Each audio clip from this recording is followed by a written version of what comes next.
우리 사랑 성도들의 요즘의 생활이 좀 어떠십니까? 기쁘고 즐거운 생활을 하고 계시는지요? 아니면 근심과 걱정이 있는 그런 생활을 하고 계시는지, 혹시 근심하신다면 어떤 종류의 근심을 하고 계시는지 좀 궁금합니다.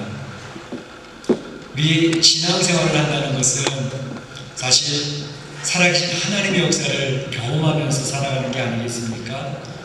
그래서 신앙생활하는 성도들은 세상의 삶이 어렵고 힘들어도 하나님 앞에 엎드려 기도할 때 골방에서 주님의 위로를 받고 격려를 받으면서, 골방에서 눈물을 흘릴 때 그 눈물을 닦아주시는 주님의 손길을 느끼면서 하나님의 주시는 평강, 위로를 누리면서 살아가는 것이 성도들입니다.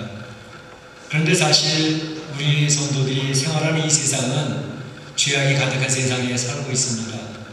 그곳에 발을 붙이고 살아가는 성도들 역시 연약하고 부족하기 때문에 많이 근심하고 걱정하는 일들이 생길 수밖에 없습니다. 요즘에 멕시코 시티에서 운전하시는 성도들은 많은 근심 걱정에 빠졌습니다. 왜냐하면 기름을 넣을 수가 있어야죠. 주유소마다 문 닫은 데가 많고, 문 열은 주유소를 찾아가도 줄이 얼마나 길게 서 있는지 기름을 넣을 수가 없어서 차가 있어도 차 운전하는 걸 포기하고 그저 메트로버스 타고 또 택시 타고 이렇게 움직이는 그런 분들이 계시는 것을 보게 됩니다. 아마도 멕시코 대통령 안보가 이제 취임을 하면서 이 송유관을 통해서 기름 도둑질하는 사람이 엄청나게 많은 모양입니다. 그래서 송유관으로 기름을 공급하는 것을 중단하겠다, 급유 중단 선포를 하고 송유관으로 기름을 보내지 않고 이제 유조차를 통해 가지고 기름을 날라다가 주유소에 갖다 부으니까 어떻게 수요를 댈 수가 있어야죠. 그러니까 기름을 주유소에 내지 못하고 몇몇 주유소만 기름을 대니까 힘든 겁니다. 뿐만 아니라 안보 대통령은 이제 송유관 급유를 중지시키면서 그동안 송유관에다 구멍을 뚫고 기름 훔쳐가던 그런 모든 구멍 뚫린 거를 수리하는 중에 있습니다. 그래서 이제 수리가 곧 끝나면 다시 정상적으로 회복될 거니까 조금만 기다려달라 그러는 모양입니다. 그래서 조만간에 이제 수리 잘 마치면 다시 송유관을 통해서 공급하는 그런 일이 있어 곧 회복될 것 같습니다. 어쨌든 우리가 살고 있는 세상 살면은 이러저러한 근심들이 많이 있습니다. 오늘 성경 본문에도 보게 되면 이 근심이라는 단어가 여러 번 반복돼서 나오고 있습니다. 근심이라는 단어들이 여러 개의 모양을 바뀌어서 나오는데, 잠시만 근심하자, 또 너희가 근심함으로, 또는 하나님의 뜻대로 하는 근심이 있다, 또는 세상에 근심이 있다 하면서 근심이라는 단어를 여러 번 반복해서 쓰고 있는데 8번이나 나오고 있습니다. 우리가 읽은 그 성경 내용 8번이나 반복해서 나오고 있는 것을 보면서 오늘 설교의 말씀의 제목을 근심하는 신앙인들, 근심하는 신앙인들, 이게 말씀의 제목을 살피고 정하고 하나님을 이 아침 우리에게 주시는 메시지를 들어보고자 하는 것입니다. 먼저 성경에서 이야기하는 근심이라는 것은 어떤 근심을 이야기하는 것일까 하는 것을 생각해 보고자 합니다. 자, 여러분이 근심, 그럼 제일 먼저 떠오르는 그림이 뭡니까? 어떤 것들에 대한 근심일까요? 주로 우리가 먼저 생각한 근심 그러면 의식주의 문제가 아니겠습니까? 의식주의 문제가 해결이 안 되면 우리의 삶에는 근심이 찾아올 수밖에 없습니다. 우리 먹는 문제 기본적인 것이기 때문에 먹는 문제가 해결되지 않으면 근심하지 않을 수가 없죠. 걱정이 되죠. 미국의 시스템을 보게 되면, 제가 미국에 조금 살아봐서 느끼는 건데 참 정부 시스템이 잘 되어 있구나 하는 생각을 많이 느낍니다. 그래서 극빈자들에게는 그들이 굶지 않도록 계속 먹을 것을 공급해 줍니다. 5살짜리 아래 어린아이들이 태어났을 때, 혹시 저소득층 가정에 태어났으면 5살 될 때까지 먹을 것을 계속 공급해 줍니다. 그래서 정부 시스템이 참 가난한 사람도 먹고 살 수 있도록 만들어주었구나, 그런 시스템을 보면서 참 선진국은 선진국이구나 그런 생각을 해본 적이 있습니다. 그런데 그런 반면 또 제 마음을 참 깊이 느끼게 했던 것이 LA 다운타운에서 제가 신방하고 있을 텐데 차를 몰고 가다가 신호등이 걸려가지고 신호 대기를 하고 있었는데 바로 옆에 길가에 큰 쓰레기통이 있었는데 그 쓰레기통을 뒤지는 백인이 있는 것을 봤습니다. 백인인데 쓰레기통을 뒤져서 맥도날드 봉투에서 먹다 남은 햄버거를 꺼내서 먹고 옆에 주워던졌던 커피를 꺼내서 그 커피를 먹고 있는 모습을 보면서 한 생각을 하게 했습니다. 이렇게 정부의 시스템이 거의 완벽하게 갖춰진 나라에도 저렇게 쓰레기통을 뒤져서 그 먹다 남은 햄버거를 먹고 있는 그런 백인이 있다니 농성에는 충격적이었습니다. 뭐 이 정도까지는 아니라 할지라도 어쨌든 우리 삶 속에는 이러저러한 문제로 근심 걱정한 게 많이 있습니다. 어떤 사람들은 야 좋은 차를 타고 싶은데 왜 나는 좋은 차를 못 탈까? 그런 사람도 있고 나는 좋은 옷도 입고 싶고 좋은 백도 들고 싶고 그리고 좋은 집에서 좀 떵떵거리고 살고 싶은데 나의 삶은 왜 이렇게 공고할까? 그러면서 염려하는 사람들도 있는 것을 볼 수가 있습니다. 그런 의식주 문제뿐만 아니라 삶의 환경에 여러 가지 어려운 문제가 찾아오게 되면 우리는 근심하게 됩니다. 우리 가정에 원치 않았던 질병이 찾아옵니다. 갑작스럽게 자녀들이 아픕니다. 부모님은 근심에 빠집니다. 이제 여러 가지 사업을 하는데 사업대에 어두운 그림자가 덮이기 시작을 합니다. 그러면 깊은 근심에 빠집니다. 이 사업이 이렇게 무너져서는 안 되는데 힘들어집니다. 뿐만 아니라 부부간에 오손도손 행복하게 살고 싶은데 부부간에 그 갈등이 생깁니다. 참으로 서로의 기댈 수 있는 의지가 되어지고 서로 격려해주는 배려 반려자가 되면 좋겠는데 서로 원수처럼 지냅니다. 참으로 힘이 듭니다. 인간의 관계가 깨어짐으로 말미암아 깊은 상처가 깊어지면 점점 더 인생의 살 맛을 잃어버리게 됩니다. 이러한 것들 때문에 우리 인생의 삶에는 근심이 있고 걱정이 있고 염려가 찾아와서 이런 것들 때문에 깊은 상처 속에서 힘들어 신음을 하게 됩니다. 우리가 살고 있는 이 삶의 환경은 이런 근심, 걱정, 염려거리가 떠날 날이 없습니다. 바닷가에 서서 파도가 계속 몰려오는 것처럼 숨 쉴 틈 사이 없이 그 파도 같은 근심, 걱정거리가 계속 몰려오는데 삶이 너무 지칩니다. 피곤해집니다. 그런 것을 우리는 고백하지 않을 수가 없습니다. 그런데 오늘 하나님께서는 우리의 사랑하는 성도들을 향하여 선포하시는 말씀이 염려하지 말라, 근심하지 말라 이렇게 얘기를 하십니다. 오늘 찬양도 아무 염려도 하지 말랍니다. 오늘 성경 말씀에 이야기하시기를 마태복음 3절에 그러므로 염려하여 이르기를 무엇을 먹을까, 무엇을 마실까, 무엇을 입을까 하지 말라. 공중의 새를 봐라, 들에 핀 백합화를 봐라. 누가 기르시고 누가 입히는지 너희들이 보지 못하느냐? 라고 이야기를 하십니다.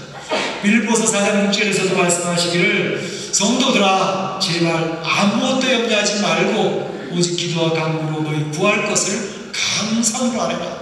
그리하면 모든 지각에 뛰어난 하나님의 평강 관심이 너희들에게 있을 것이다 라고 이야기를 하십니다. 하나님은 이 세상에 염려와 근심 걱정이 많이 있는 세상임에도 불구하고 염려하지 말라고 걱정하지 말라고 말씀하시는 것은 전능하신 하나님이, 살아계신 하나님이 우리 성도들의 염려, 근심, 걱정거리를 해결해 주시겠다고 선포하고 계시는 것입니다. 그 하나님 앞에 기도함으로, 그 하나님을 의지함으로 그 문제를 해결받는 그런 은혜를 누리며 살라고 하나님이 이야기하고 계시는 것입니다. 우리 사랑하는 성도들에게 그런 축복이 있어지기를 축원합니다. 살아계신 하나님을 경험하기를 축복합니다. 그 살아계신 하나님을 경험할 때 신앙생활이 신나게 됩니다. 다이나믹하게 됩니다. 너무너무 재밌습니다. 우리 사랑하는 성도들이 그러한 축복이 2019년도 있어지기를 바라는데, 그런데 하나님께서 말씀하시기를 이런 것은 염려해라 라고 이야기하시는 것이 한 가지 있습니다. 하나님 허락하시는 염려가 하나 있습니다. 그것이 오늘 본문에 하나님의 뜻대로 하는 근심, 이게 얘기합니다. 하나님의 뜻대로 하는 근심. 오늘 우리가 본문에도 3번이나 반복해서 나옵니다. 하나님의 뜻대로 하는 근심에 빠져봐라. 근심하지 말라고 그러시더니, 염려하지 말라고 그러시더니 근심을 하시라고요?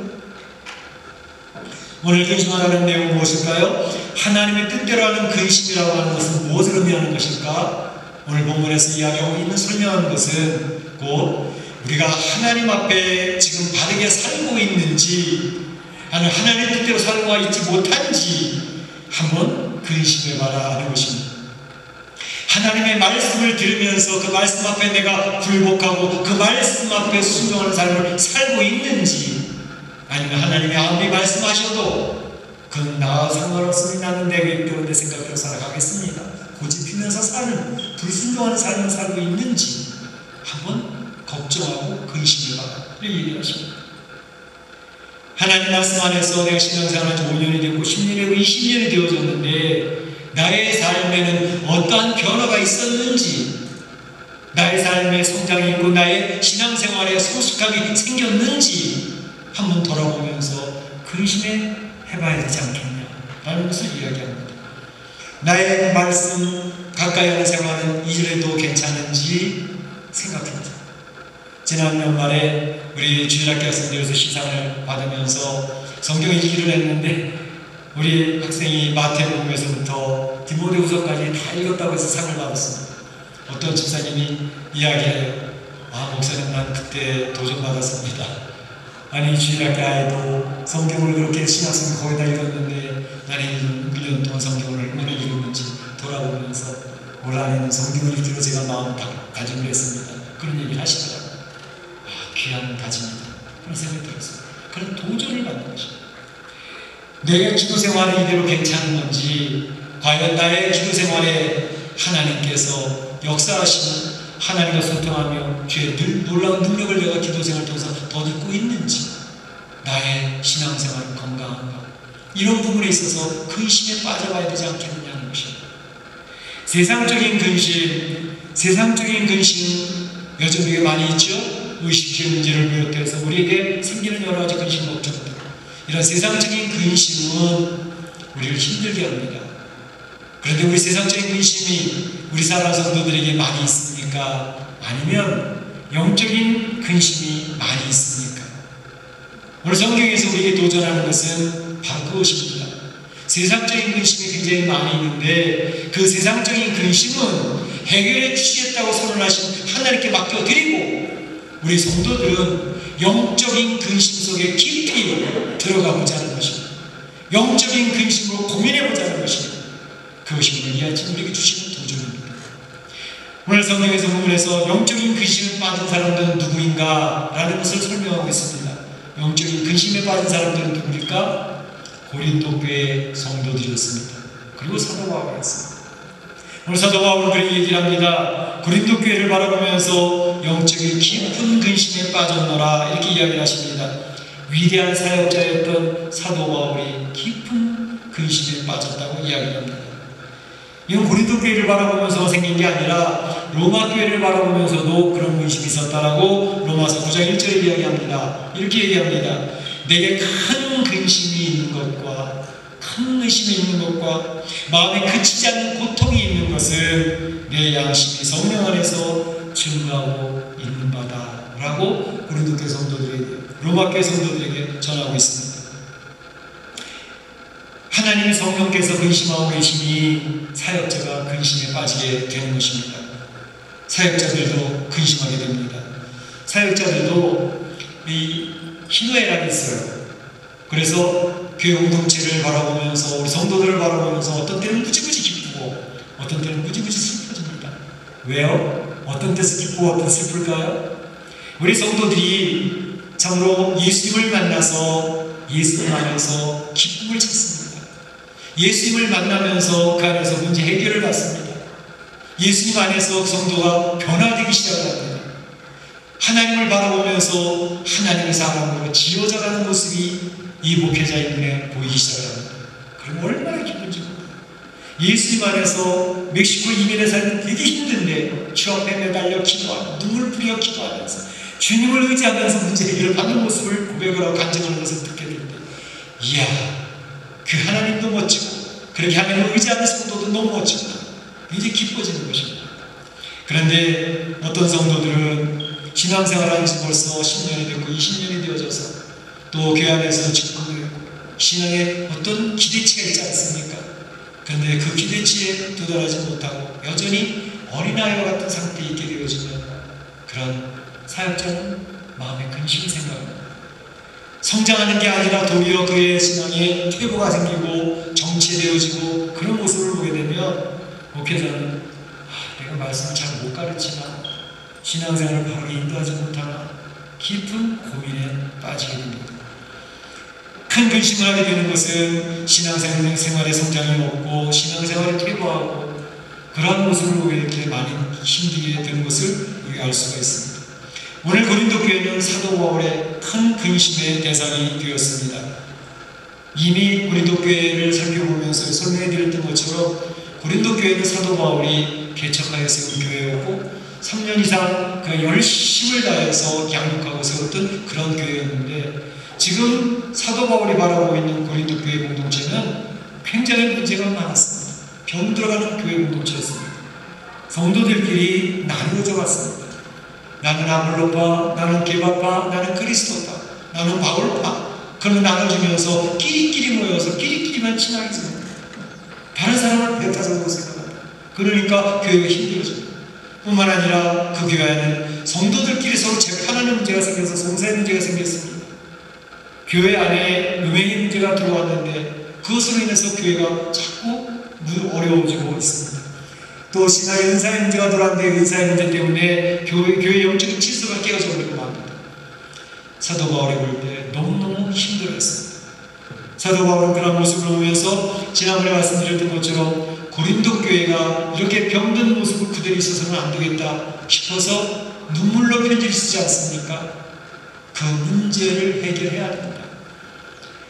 권면을 하고 권면을 많이 듣지 아니하면 치리를 해서라도 그 문제거리를 제거해야 됩니다. 그래서 건강성이 회복되어져야 된다. 그 이야기를 눈물로 써서 편지를 보냈습니다. 자, 사도 바울이 이 편지를 써서 보냈을 때에 고린도 교회가 사도 바울의 책망을 받고 지적을 받으면서 어떻게 했을까?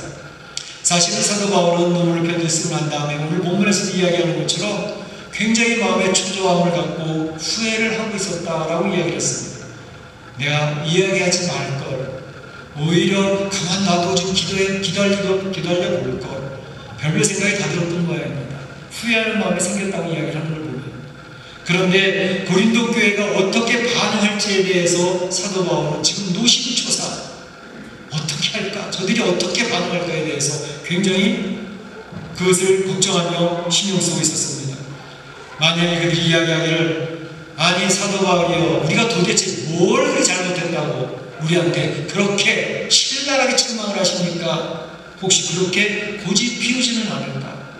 아니면 우리는 상황이 그렇게 할 수밖에 없는 상황이었습니다. 그 상황도 이해하지 못합니까? 그러면서 핑계대며 회개하기를 거부하지는 않을까?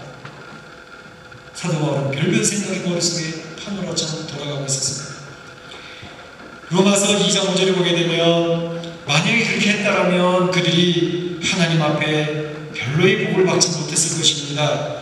다만 내 고집과 회개치 아니하는 마음을 따라서 그날에 임할 진노를 내게 쌓을 뿐이다 라고 로마 교회 이야기라는 것을 보게 되면, 하나님의 말씀을 듣고 회개하고 돌아오면 그들이 복의 역사가 임하게 되겠지만, 만약에 돌이키지 않는다고 하면 하나님의 복이 그들에게 임하지 않겠구나 하는 생각을 하게 되어졌던 것을 볼 수 있습니다. 그래서 고린도 교회 편지를 보내놓고 노심초사 힘들어하고 있었는데 그들이 어떻게 반응했을까? 어떻게 반응했을까요? 궁금하시죠? 오늘 성경 본문에 그 답을 주고 있습니다. 이렇게 이야기를 합니다. 9절 말씀에 너희가 하나님의 뜻대로 근심하게 된 것을, 하나님의 뜻대로 근심하게 된 것을, 그들이 사도 바울의 책망과 질책을 들으면서 그들이 마음에 도전을 받기 시작했습니다. 그러면서 깊은 영적 근심 속에 들어가기 시작했다는 것입니다. 문제 해결이 시작된 것입니다. 하나님의 뜻대로 하는 영적 고민에 빠지기 시작을 하면 그 사람은 다시 회복될 수 있는 길이 열린다는 것을 의미하고 있는 것입니다. 오늘 본 말씀에 하나님의 뜻대로 하는 근심의 결과가 어떠했는가를 잘 보여주고 있습니다. 하나님의 뜻대로 하는 근심의 결과는 어떻게 나타났는가? 하나님의 뜻대로 깊은 근심에 빠져있던 고린도 교회는 간절하게 하나님 앞에 회개하기 시작을 했습니다. 오늘 11절에서 같이 나눈 말씀 보게 되면 이렇게 얘기합니다. 하나님의 뜻대로 하는 근심은 후회할 것이 없는 구원에 이르게 하는 회개를 이루는 것이라, 이렇게 얘기했습니다. 보라, 하나님 뜻대로 하게 되니 근심이 너희를 얼마나 간절하게 하며 얼마나 변심하게 하며 얼마나 분하게 하며 얼마나 두렵게 하며 얼마나 사모하게 하며 얼마나 열심히 있게 하며 얼마나 벌하게 하였는가. 사도 바울의 눈물의 편지를 받아들었던 그는 영적 깊은 근심에 빠지더니 그들이 애통하기 시작했습니다. 애통하면서 사도 바울에 대해서 비난하고 사도 바울의 사도성을 공격하던 그들이 오히려 사도 바울을 이해하기 시작을 했고, 사도 바울의 열심을 품고 사도 바울에게 우리가 잘못했노라고 고백을 하면서 그 죄악에 빠져있던 사람을 치리하면서 정리하면서 교회 공동체의 영향력을 치료사시키는 그런 방향으로 자리를 잘 잡았던 것을 볼 수가 있습니다. 하나님 뜻대로한 근심에 대한 회개의 열매가 맺히기 시작했다는 사실을 이야기하고 있습니다. 이 회개의 소식을 들으면서 사도 바울은 너무너무 기뻐했습니다. 9절에 있는 것처럼 내가 지금 기뻐함은 너희가 근심함으로 회개에 이른 까닭이라. 영적인 깊은 근심 속에서 그들이 애통해하면서 회개의 귀한 열매를 맺기 시작했더라 라고 이야기하고 있습니다. 사실 지난 시간에 우리가 설명해 드렸던 것처럼 사도 바울은 에베소에서 고린도 교회에 눈물의 편지를 보내고 난 뒤에 굉장히 초조해졌죠. 그들이 어떻게 반응할지 몰라서. 그래서 기도를 통해서 눈물의 편지를 보내고 난 뒤에 기도하고 약속했던 내용이 있었습니다. 야, 그들을 편지를 보내고 그들이 어떻게 반응하는지 그 결과를 나에게 속히 전달해 주어라. 그래서 드로아에 가서 먼저 만나자. 만약에 드로아에서 못 만나게 되면 2차 장소로 마게도니아에 가서 만나자 약속을 했습니다. 그래서 드로아에 가서 그는 하루하루를 기다리고 있었습니다. 그런데 약속한 날짜까지 기도가 나타나지 않았습니다.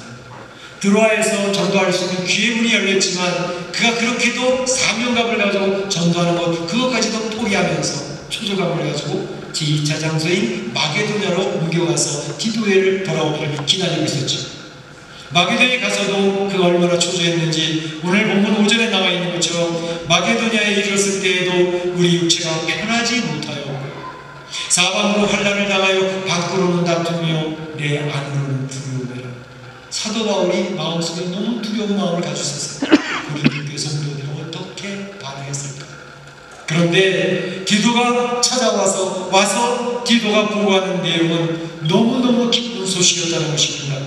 사도 바울 선생님, 고린도 교회 성도들이 영적인 깊은 고민에 빠지고 근심에 빠지더니 애통하는 마음으로 그들이 회개하기 시작을 했습니다. 그들이 하나님 앞에 바로 서야 되겠다고 결정을 했습니다. 그리고 잘못한 그 사람들에 대해서 치리를 하면서 공동체가 다시 건강성을 회복하게 되어졌습니다. 이 이야기를 들으면서 오늘 사도 바울이 이야기하는 것은 하나님의 위로가 나에 임하였다.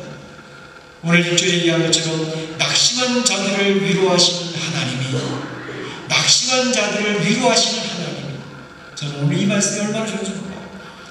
사도 바울이 강조해서 이야기하는 것은 낙심한 성도들을 위로하시는 하나님이 계시다. 그 낙심한 성도들을 위로하시는 그 하나님이 사도 바울 자기도 위로해 주셨다. 나도 하나님의 위로를 받았다 라고 이야기를 하고 계시는 것입니다. 사도 바울은 하나님의 위로를 받으면서 디도를 통해서 그 회개의 소식을 들었고, 디도에게 그동안 이 고린도 교회는 굉장히 좋은 교회라고 칭찬하고 자랑을 했는데 과연 고린도 교회가 회개함으로 하나님 바로 섰으니 자랑할 만하다라고 디도에게 부끄럽지 않게 되었다고 그런 이야기를 그 뒷부분에 쓰고 있습니다. 그가 하나님의 위로가 얼마나 컸는지 오늘 본문에 있는 내용을 쭉 살펴보면 위로라고 하는 단어를 6번이나 쓰고 있습니다. 또한 기쁨이라고 하는 단어를 5번이나 쓰고 있습니다. 사도 바울은 바로 하나님을 통해서 얼마나 큰 위로를 받았는지 모릅니다. 오늘 우리가 믿는 하나님은요, 우리 성도들을 위로하시는 하나님이십니다. 멕시코 이민의 삶을 살면서 이런 문제 저런 문제 어려운 일을 당하게 됐을 때, 좌절하고 낙심하는 그런 상황이 되었을 때 그 하나님은 찾아오셔서 걱정하지 마. 내가 있지 않냐. 나는 정말 하나님이야. 내가 너를 도울 수 있어. 하나님이 도우시는 손길, 나의 어깨를 두드리시면서 나를 허브로 안아주시면서 내가 너를 도울 거야. 그 위로하시는 하나님의 음성이 들려지기 때문에 성도들은 이 세상에서 이겨낼 수 있는 것입니다. 그 하나님의 역사를 경험하게 되는 것입니다. 바로 그 역사를 사도 바울이 경험했습니다. 너무너무 좋으신 하나님이라. 고린도 교회가 하나님 앞에 바로 설 수 있도록 인도하신 하나님, 그리고 그 성도들이 바로 세워질 수 있도록 역사하신 그 하나님 앞에 감사를 고백하고 있는 것으로 볼 수가 있습니다. 오늘 사도 바울이 우리 성도들이 이야기하시는 말씀은 그것입니다. 우리가 세상을 살면서 많은 영역거리를 만납니다. 의식주의 문제뿐만 아니라 우리 사업에 일어나는 문제들, 우리 자녀들에게 해결되지 않는 문제들 때문에 많은 걱정을 합니다. 그런데 이 세상 근심은 자꾸 하면 할수록 우리를 사망에 이르게 합니다. 그래서 우울증에 걸려서 병도 듭니다. 그러니 이 세상의 근심은 이것을 풀어주실 수 있는 하나님 앞에 다 맡겨버립시다. 하나님께 맡기고 우리가 해야 될 근심이 있습니다. 그 근심은 영적인 근심입니다. 하나님 앞에 우리가 얼마나 바로 서 있는지를 체크해보고 하나님 앞에 바로 서야 되겠다고 하는 고민을 하는 그런 깊은 영적인 근심에 빠져야 됩니다. 라는 것을 우리가 오늘 도전으로 주고 있습니다. 이 도전이 우리 사랑하는 성도들이 오늘 아침에 마음에 자리 잡기를 원합니다. 2019년도를 새롭게 시작하면서 하나님, 과연 나의 신앙생활은 이대로 괜찮습니까? 나의 말씀 가까이 하는 생활은 이대로 괜찮은지, 나의 기도생활은 건강성을 유지할 만한 그런 기도생활이 되고 있습니까? 한번 고민해 보시기 바랍니다. 내가 3일 기도에도 참여하고 중보기도에 금요기도에도 참여하면서 하나님과 좀 더 가까이 하는 그러한 신앙생활을 할 수 있는 결단과 다짐이 있는 시간이 되면 좋겠습니다. 그 하나님 앞에 신앙적인 영적인 깊은 고민 속에 들어가면서 새롭게 결단하고 다짐하면서 이 한 해를 출발한다면 우리 사랑하는 성도들에게 2019년은 굉장히 의미 있는 하나님 앞에 성장하고 성숙하는 복된 한 해가 될 줄로 믿습니다. 우리 사랑하는 성도들에게 그런 축복이 넘치는 한 해가 되시길 주의 이름으로 축원합니다. 축복합니다. 기도하시겠습니다. 오늘 말씀 주신 말씀 붙들고 하나님 안에서 참으로 이 세상의 근심 걱정을 다 맡겨버리고 영적인 깊은 근심 가운데 들어가는 귀한 시간 되시길 바랍니다. 사랑의 하나님,